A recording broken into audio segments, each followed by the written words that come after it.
Bonjour à tous. Alors aujourd'hui dans cette vidéo, on va voir quelle est la différence entre la recherche quantitative d'une part et la recherche qualitative d'autre part. Donc ce sont deux principales méthodologies qui sont retenues pour la partie empirique d'un mémoire. Donc elles répondent effectivement à des attentes qui sont différentes et elles vont effectivement différer sur de nombreux aspects qu'on va voir justement dans cette vidéo. Alors tout d'abord, qu'est-ce que c'est Donc l'analyse quantitative, vous allez chercher à quantifier, comme son nom l'indique, des variables pour pouvoir vous permettre de confirmer ou d'infirmer vos hypothèses de départ. La démarche qualitative, la méthodologie qualitative utilise des outils différents et aura une approche qui sera plus exploratoire. On va notamment se baser dans ce cas de figure sur une grille d'entretien avec des questions plus ou moins ouvertes en fonction du type d'entretien. Si on part sur un entretien directif, non directif, semi-directif, donc en fonction de la marge de manœuvre qu'on va laisser aux répondants. Et à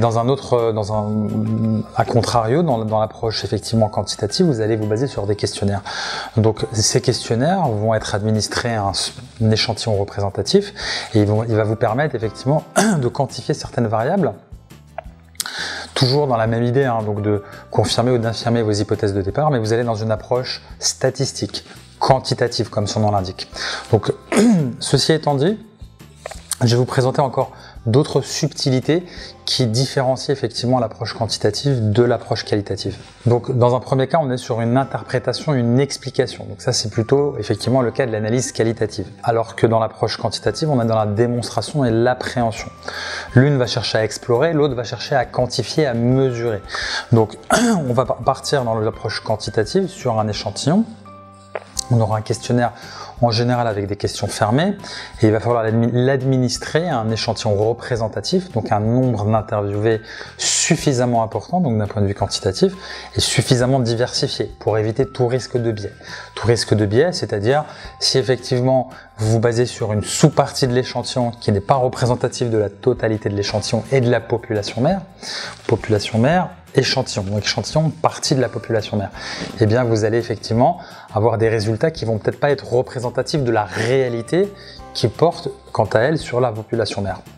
Donc on essaye d'avoir l'échantillon le plus représentatif, donc le plus important, donc administrer le questionnaire à un maximum de personnes, ça permet toujours d'avoir le moins de risques d'erreur possible et le diversifier au maximum sur un maximum de répondants. Donc la taille de l'échantillon, c'est un point subjectif en fonction de la marge d'erreur que vous voulez vous allouer. Comment on le définit ? On le définit avec son directeur de mémoire tout simplement.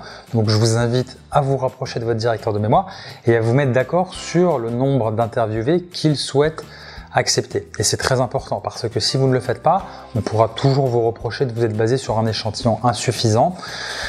Et ça vous pénalisera. Or, si vous vous mettez d'accord en amont, vous vous protégez en quelque sorte. Si je prends un exemple, comment la crise du Covid-19 affecte l'entrepreneuriat? Donc si je cherche effectivement à démontrer qu'il y a un impact négatif, je vais me baser sur des indicateurs quantitatifs. Donc des indicateurs tels que le chiffre d'affaires, le profit, la marge d'exploitation, etc., que je vais pouvoir comparer entre différentes entreprises. Donc là, je suis dans une approche quantitative. Si maintenant, je vais effectivement interviewer des entrepreneurs et leur demander s'il y a eu un impact ou pas, je serai toujours sur la même approche quantitative. Donc pour ce type de problématique qui, de manière assez intuitive, permet déjà de savoir si on va plutôt partir sur du quantitatif, donc mesurer, ou du qualitatif, à savoir explorer, puisqu'on n'a pas vraiment de variables, on le définit déjà plus ou moins intuitivement à la simple évocation de la problématique. Donc au niveau de ce type de problématique que je viens de vous donner, on aura une approche plutôt quantitative. Donc d'un côté, je vais avoir des entretiens ou des observations, des marches exploratoires, à contrario, un sondage ou des questionnaires dans une approche quantitative. Donc dans un cas de figure, j'aurai une analyse qualitative de données textuelles, c'est-à-dire des verbatims notamment. Donc dans les entretiens que vous allez faire, en général, il en faut un minimum de 5. Vous allez extraire des extraits de contenu que vous allez analyser et sur la base desquels vous allez effectivement tirer vos conclusions pour confirmer ou infirmer vos hypothèses de départ.